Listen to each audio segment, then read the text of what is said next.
Bonjour mes amis, je m'appelle Mohamed Reda Taoujni. Je ne me qualifie ni de journaliste, ni de militant, ni d'activiste, ni de quoi que ce soit. Je suis un simple citoyen marocain qui rêve d'un Maroc meilleur de celui où on vit actuellement.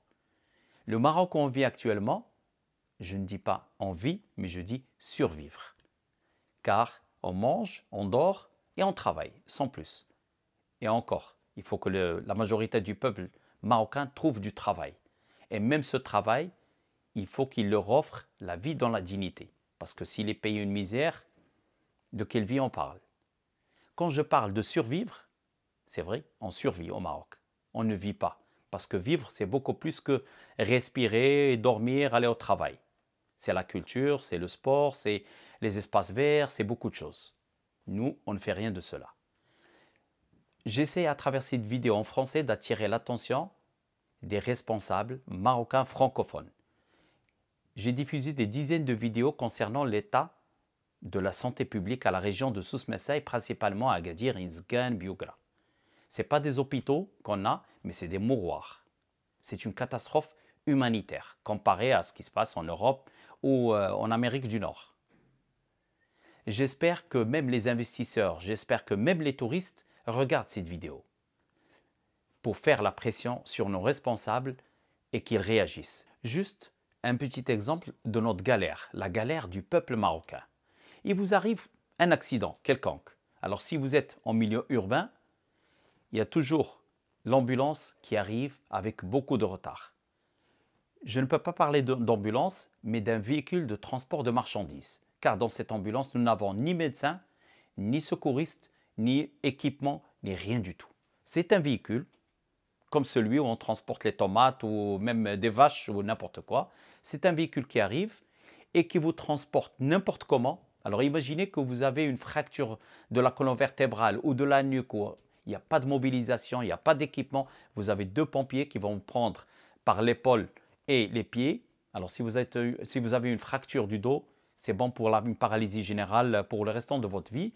On vous met sur une civière et on vous transporte dans une ambulance dans un état piteux. Deuxièmement, des amortisseurs qui sont d'un autre âge.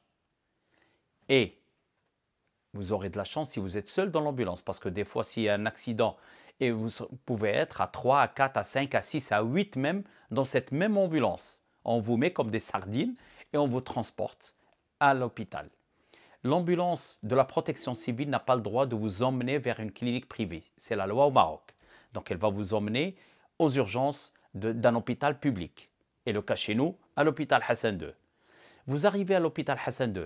Alors, premièrement, les médecins travaillent dans des conditions inhumaines.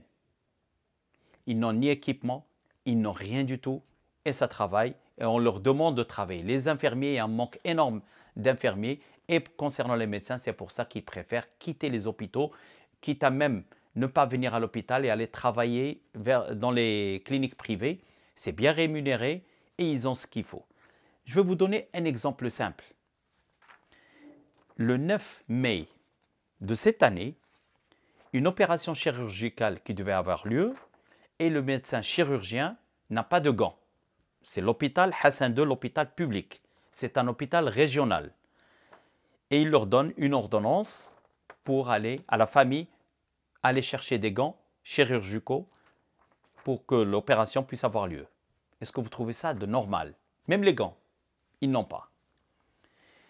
Chez une autre personne, le 7, c'est-à-dire 2 jours avant, le 7 mai 2023, on leur donne une ordonnance. Il faut aller chercher des fils chirurgicaux 7.0, le prolène, parce qu'on n'a pas de fil à l'hôpital.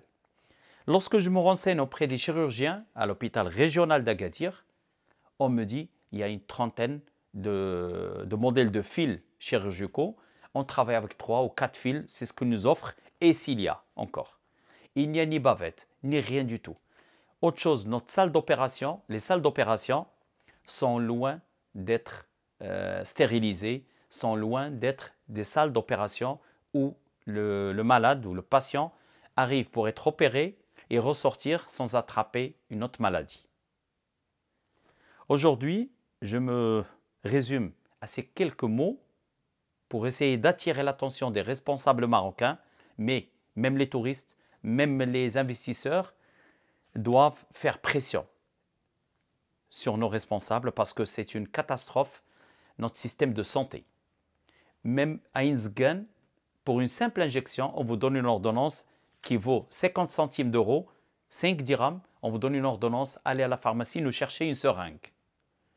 Il nous reste, moi je vais vous dire juste un cas, par exemple hier, il y a une personne, un peintre, qui est tombé d'une échelle, il a eu une fracture du pied. Ça fait une semaine qu'il est alité à l'hôpital Hassan II avec un pied fracturé. On a donné une ordonnance à sa famille pour aller chercher le matériel pour l'opération chirurgicale. La famille est dans le besoin, il leur faut 5 000 dirhams, 500 euros, ils n'ont pas de quoi le faire, ça fait une semaine que le père de famille est alité à l'hôpital. À l'hôpital Hassan II, vous savez que c'est les familles qui prennent soin des malades, chaque malade a sa famille près de lui, qui est là pour le manger, pour le soigner, pour essayer de trouver le médecin, trouver l'infirmière qui va venir faire les soins et tout. Donc, c'est une galère qu'on vit à l'hôpital régional. Alors maintenant, quand je parle de l'hôpital régional, c'est pareil pour les hôpitaux provinciaux. Izgan, Tsaroudant, un accident, un malaise dans votre hôtel, il n'y a pas de défibrillateur, il n'y a rien du tout, il y a une ambulance qu'on peut qualifier de véhicule de transport de marchandises qui va arriver et on vous emmène à l'hôpital Hassan II ou à l'hôpital provincial pour qu'une autre galère vous tombe sur la tête. Maintenant, vous avez un malaise cardiaque, vous êtes mort. Ça, il faut savoir.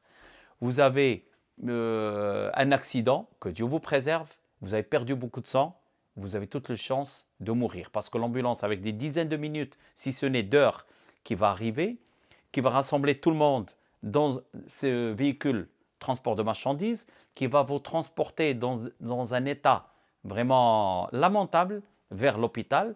Nos routes, avec les nids de poules, il n'y a même pas besoin de vous expliquer comment ça se passe à l'ambulance, à l'intérieur de l'ambulance. Vous arrivez à l'hôpital public et vous avez toutes les chances de mourir. Le comble dans cette histoire, c'est que même à l'hôpital, les responsables et tout le monde, ils vont vous dire « Ah oui, c'est le bon Dieu qui le veut, ça y est, il est mort, c'est pas grave, et il faut l'enterrer ou l'envoyer dans son pays. » Chose qui est absolument anormale. C'est un cri que je lance et j'espère que notre élite francophone va réagir. Je vais refaire la vidéo en français sur d'autres termes, notamment la santé, les ambulances qui sont des transports de marchandises. On n'a pas d'hôpital de campagne, on n'a rien du tout. Tout ça, on le voit que dans les films, ou en Europe, ou en Amérique du Nord, ou certains pays qui respectent leurs citoyens. Notre État, le Maroc, a levé la main sur la santé publique et nous a laissé directement avec la santé privée, ce qui coûte excessivement cher et on est massacré.